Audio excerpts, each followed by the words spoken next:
everyone, and welcome to today's episode of the vlog featuring our new project car, our Mark 1 TT Roadster.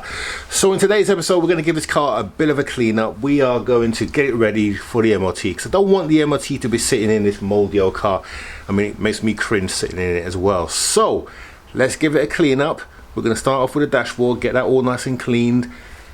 Then we'll probably give the carpets a clean up and then the seats a general wash up, and then after that we may even wash the outside of the vehicle if we've got time, and then we'll take it for the MOT and we'll see if this thing will pass. Right, so let's not waste any time, let's get on and get the car clean.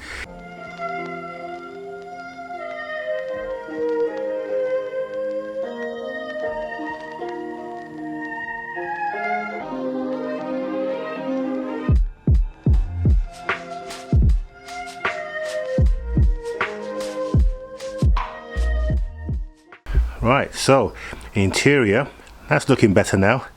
Still needs a bit of it's clean, much cleaner, but what it does need is obviously some additional cream put on there, but we'll do that when we get the car MOT. First of all, let's concentrate on the main things. Right, glass. I'm going to get this cold part stuff off here and then we'll give the glass a general clean.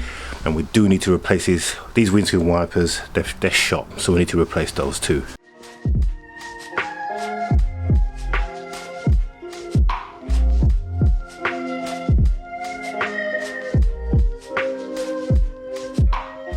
Okay, so windscreen is now clean. Now we need to turn our attention to these windscreen wipers. As you can see, this is the original one, covered in mold. So what I've done is I've just got some Halford ones, and I've got, well, just gonna put them on the car because we need to replace these ones. They smear and it will fail the MOT on the basis of that. Depends on the MOT really. Some do, some don't. So without taking any chances, I'm just gonna replace it. So I've done one. Let's go and do the other.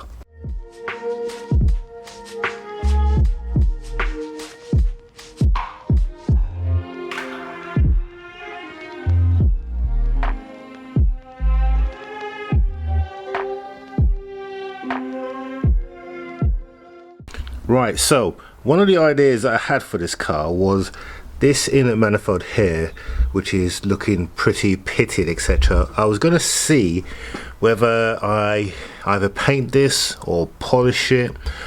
Not sure which way to go, but I'm going to give it a quick test on the polish. I'm going to get my drill and I'm going to give it a polish over and to see how it comes out. And if it comes out quite good, I might go down the polish route. And then here we've got the rocker cover. Now these are prone to weeping, and this one is a typical example. It is weeping, so we're going to change the gasket on that because it's got oil all over the place, but some of that may also be from the PVC system. So and then here there's all this debris. I don't know what, I think it's just a breakdown from this mat here. Yeah, that's what it is, where it's just deteriorated over the years. So I'm gonna give that a quick old hoover up, but I'm thinking to paint this as well. Even though it may be undercover, I'm not sure, it depends on how it looks. I want the engine to be a little bit of a show engine. And I'm also considering hydro dipping the plastics here. I've got a quote to do it, but I may attempt it myself because it doesn't seem that difficult. How hard can it be, eh? Famous last words. But yeah, I'm thinking about doing that myself and giving that a try. Anyway, let's see how this comes out, and then that will sort of determine what we're going to do next.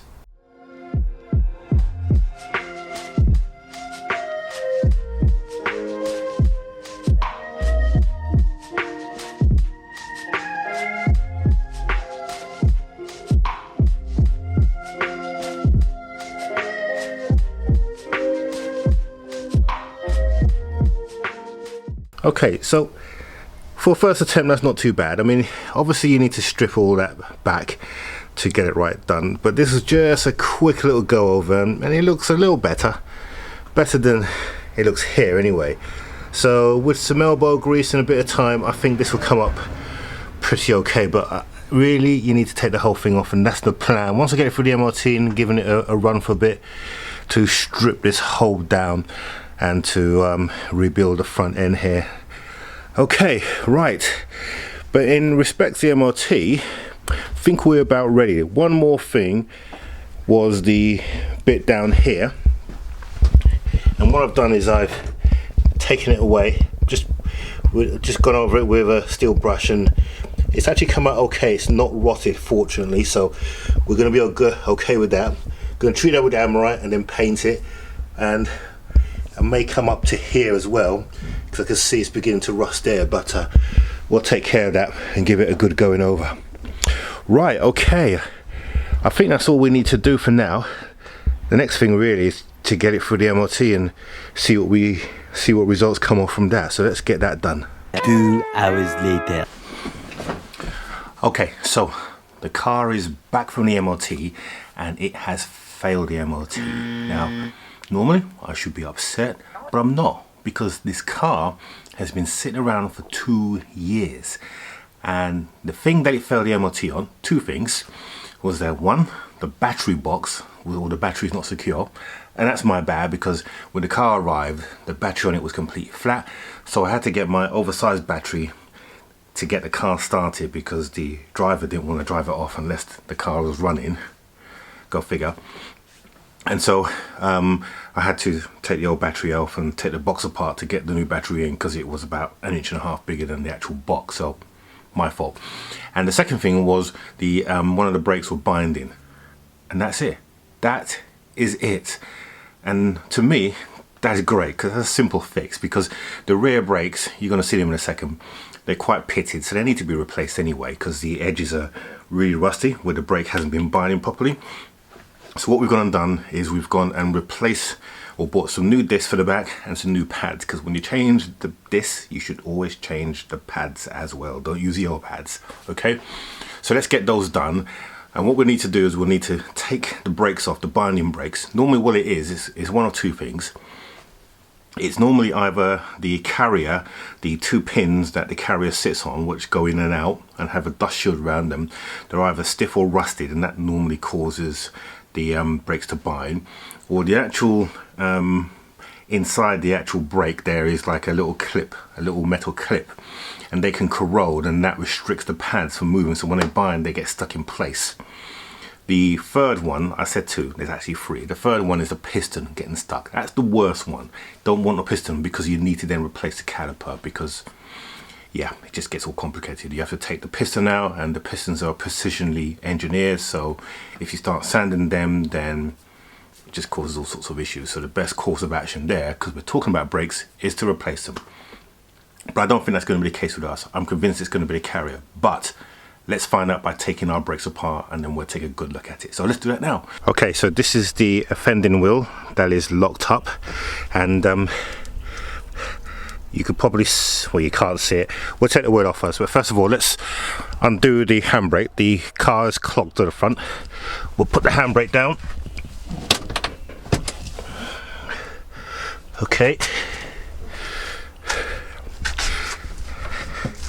Yep, that is proper locked. That should be moving, but it isn't. Right, let's get this wheel off then.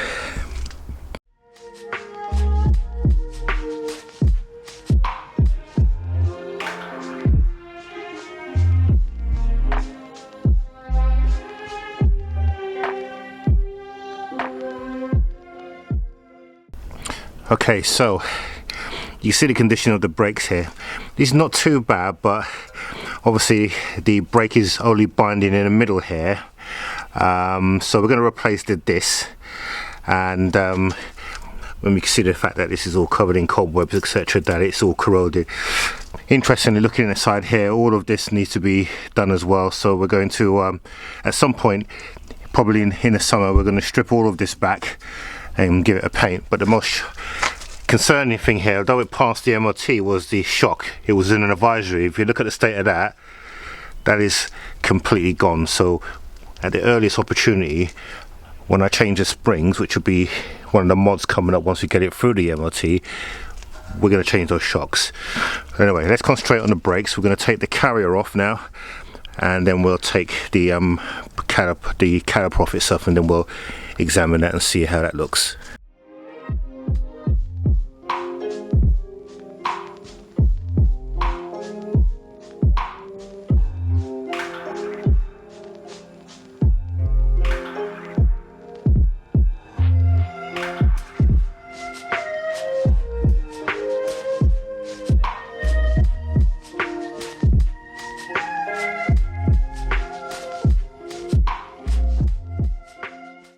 So straight away my suspicions are confirmed. The carriers, they're moving freely, so they're fine because the dust shields are sealed. Same at the bottom. So the problem is the pads, because they are stuck fast. Oh, that one's come out, but that one is stuck. And yeah, so that's what the problem is. So what we're going to do, we're going to take off, we've got to take the carrier off anyway to change the disc, and then we'll clean up the carrier, and then we'll put it back in with a new disc, and then that should solve our problem. We're going to have to wind the piston in as well, because the new pads will be obviously thicker, though these are not so bad actually, but you can see, well, they're covered in grease now, so they're definitely no good, but they are certainly worn a wee bit. So let's get that off, get the carrier cleaned up in the workshop, and then we can get this back in the car.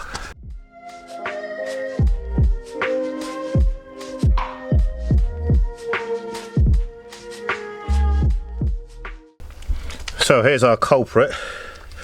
He's pretty stuck, and that's the reason why the brakes failed the MOT. So we'll take this into the workshop on the vise, we'll give this a bit of a clean up. Then what I might do is just give it a paint it black. We won't paint the calipers at this stage, but we'll just sort this out, then we'll put this back in the car.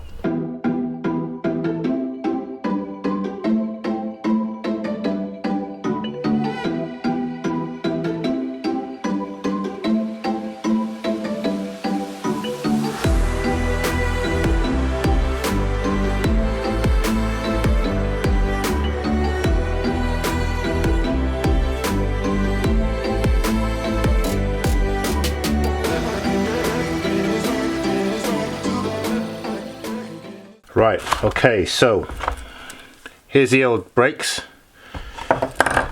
new brakes. So we're gonna be sticking some Bembro brakes in the car. There's the old pad, you can see there. You can see how much meat there is on the new pad. So these pads are about halfway warm, but if we try and get this in here,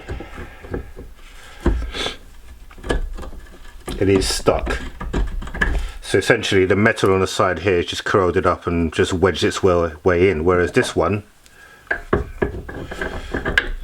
just slides along. So we can see what the issue was. It was clearly the fact that the brakes were being stuck because this had been corroded. So carriers are fine, you can see they're both moving easy.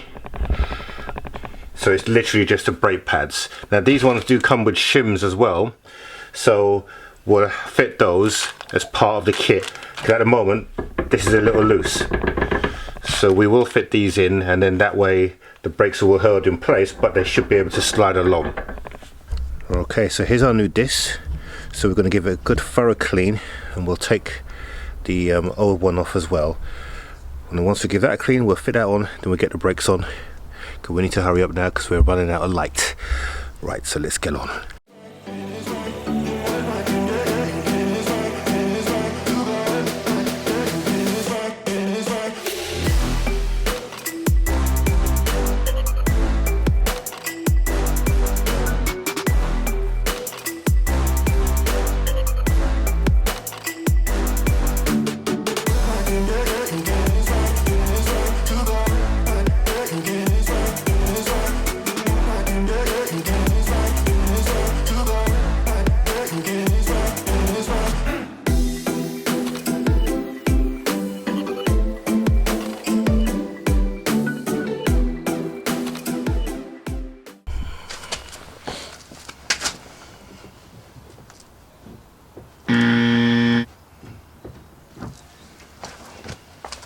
So it turned out that the problem was actually the caliper in the end, and I was going to rebuild this, but this is so seized I just can't wind it in, and it's actually damaged the end plate down the bottom down there.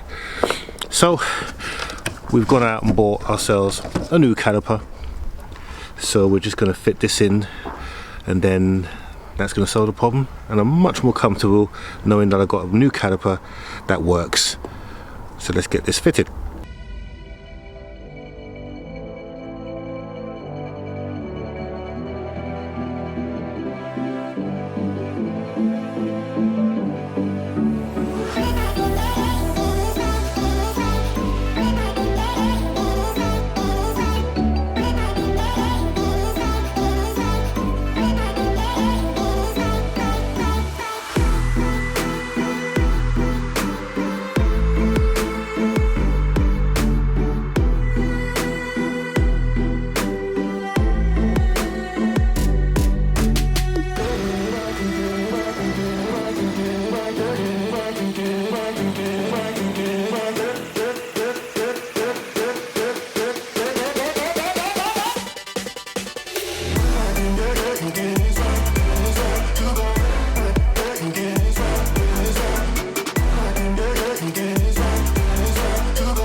Right, okay, so that's the brake fitted.